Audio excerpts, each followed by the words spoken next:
Jambore GTK Inovatif 2024. 19 tahun menjadi pendidik anak usia dini memberikan saya banyak sekali pengalaman terkait pendidikan anak usia dini, termasuk dengan gambaran kurikulum merdeka. Assalamualaikum warahmatullahi wabarakatuh. Salam sehat dan bahagia. Perkenalkan, saya Dewi Saadah, guru dari TK Siwipeni Ciluring.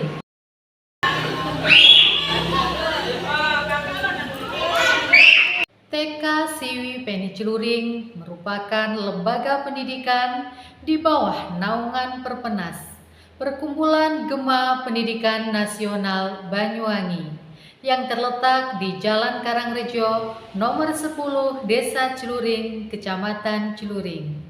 Sebagai kado terindah 100 tahun Indonesia Merdeka, mewujudkan generasi emas tahun 2045. Tujuan pendidikan anak usia dini adalah menyiapkan anak untuk memasuki jenjang sekolah dasar transisi PAUD SD yang menyenangkan.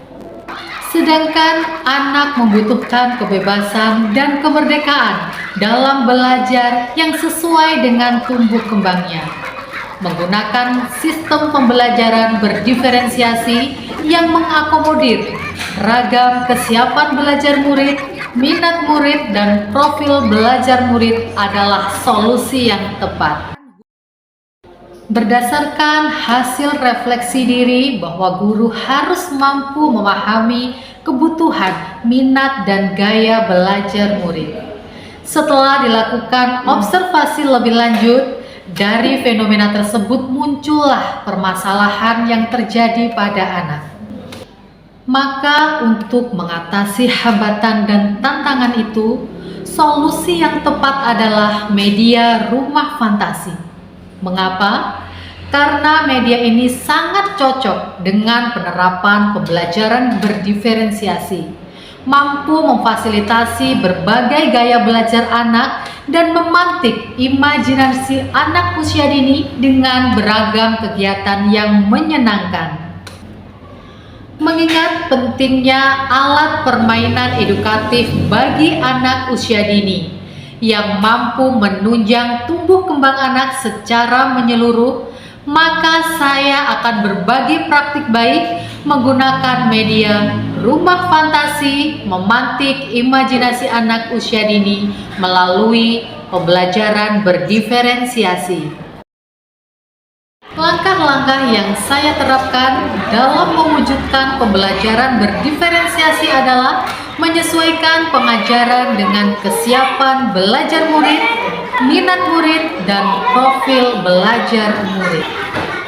Merancang desain pembelajaran karakteristik anak dengan membuat media penunjang berupa rumah fantasi dengan berbagai menu pilihan untuk memantik imajinasi anak usia dini yang dirancang khusus untuk mengakomodasi perbedaan individual anak, karena setiap anak memiliki berbagai jenis kecerdasan yang berbeda, seperti kecerdasan visual, auditori, dan kinestetik, sehingga anak dapat belajar dengan lebih efektif dan menyenangkan.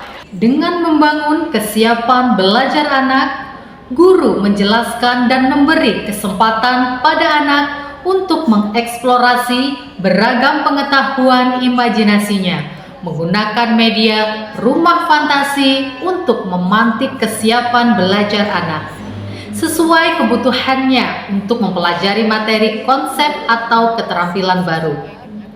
Membangun minat anak, upaya ini nampak saat anak terlibat aktif dalam proses pembelajaran dengan objek atau topik tertentu. Membangun profil belajar murid, upaya ini bertujuan untuk mengidentifikasi dan memberikan kesempatan kepada anak untuk belajar secara natural dan efisien. Bagaimana anak memilih, memperoleh, memproses, dan mengingat informasi sesuai gaya belajarnya. Selalu melakukan refleksi setiap hari setelah melaksanakan pembelajaran agar kelemahannya dapat dibenahi dan mencapai tujuan seperti yang diharapkan. Berikut ini adalah video pembelajaran yang kami lakukan. Mari kita saksikan. Berikut adalah capaian perkembangan anak dan alur tujuan pembelajaran yang direncanakan. Di awal kegiatan, kita mengajak anak-anak untuk jalan-jalan mengenali lingkungan sekitar sekolah. Selanjutnya, penyampaian informasi kegiatan serta cara penggunaan media rumah fantasi. Selanjutnya, kegiatan inti. Anak belajar sesuai dengan gaya belajar mereka masing-masing. Anak yang memiliki gaya belajar visual melihat tayangan video pembelajaran dan cara menggunakan media rumah fantasi. Anak mewarnai gambar sederhana dan anak membaca buku cerita bergambar. Gaya belajar auditori. Anak mendengarkan penjelasan guru tentang media rumah fantasi yang mampu menumbuhkan imajinasi anak. Anak mendengarkan guru bercerita ataupun mendongeng, dan anak bercerita tentang kebutuhan dirinya. Gaya belajar kinestetik. Anak bermain menyusun huruf menjadi sebuah kata sederhana. Anak bermain estafet telur, lalu mencari angka yang sesuai dengan jumlahnya. Dan anak memasangkan anggota tubuh dengan cara meraba. Anak diberikan kebebasan memilih gaya belajar sesuai dengan kebutuhannya. Dalam menyikapi tindakan-tindakan tersebut, guru mengarahkan serta mendampingi masing-masing kelompok belajar.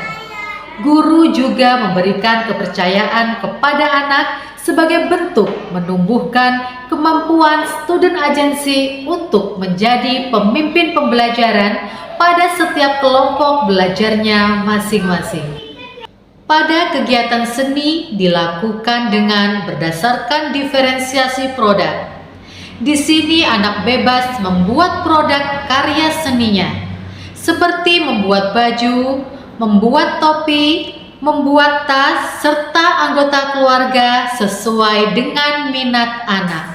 Kegiatan STEAM dilakukan dengan bermain peran menggunakan media teknologi. Anak ada yang berperan sebagai koki, ada yang berperan sebagai kasir, dan ada yang berperan sebagai pembeli. Dengan bermain peran, anak-anak dapat mengekspresikan pengetahuan yang telah mereka dapat dengan berperan menjadi koki, kasir maupun pembeli, dan juga mampu mengembangkan rasa percaya diri serta kemampuan komunikasi pada anak. Tahapan selanjutnya yaitu evaluasi pada keterlaksanaan proses dan hasil pembelajaran. Selanjutnya saya juga melakukan refleksi. Mas Irsya, kegiatan hari ini yang disukai apa? Jadi koki. Oh, jadi koki. Kalau Mas Jafar?